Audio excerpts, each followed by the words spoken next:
بسم اللہ الرحمن الرحیم۔ معزز ناظرین، حاتم طائی کے زمانے میں کسی نے حاتم طائی سے پوچھا کہ آپ نے دنیا میں کسی کو اپنے آپ سے بھی زیادہ سخی دیکھا ہے؟ حاتم طائی نے جواب دیا، جی ہاں، ایک لکڑہارے کو۔ ایک بار میں نے اپنے مہمانوں کے لیے 40 اونٹ ذبح کیے۔ دعوت عام تھی، جو آتا تھا پیٹ بھر کر کھاتا۔ اس دن میں کسی ضرورت سے جنگل کی طرف چلا گیا تو وہاں ایک لکڑہارے کو دیکھا جو خشک لکڑیاں اکٹھی کر رہا تھا۔ میں نے لکڑہارے سے کہا کہ یہ تو آج مشقت کیوں اٹھا رہا ہے؟ حاتم طائی کے گھر کیوں نہیں جاتے؟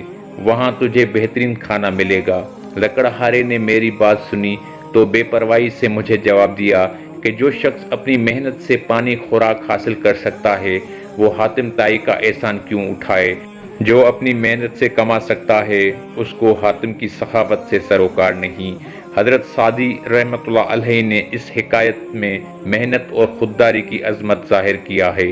حاتم طائی جو ہر دل عزیزی اور کار خیر میں بڑا درجہ رکھتا تھا اور اپنی عظمت سے آگاہ بھی تھا، لیکن جب وہ اس خوددار اور محنتی لکڑہارے سے ملا تو حاتم طائی کو اس کے مقابلے میں اپنی ذات حقیر نظر آئی۔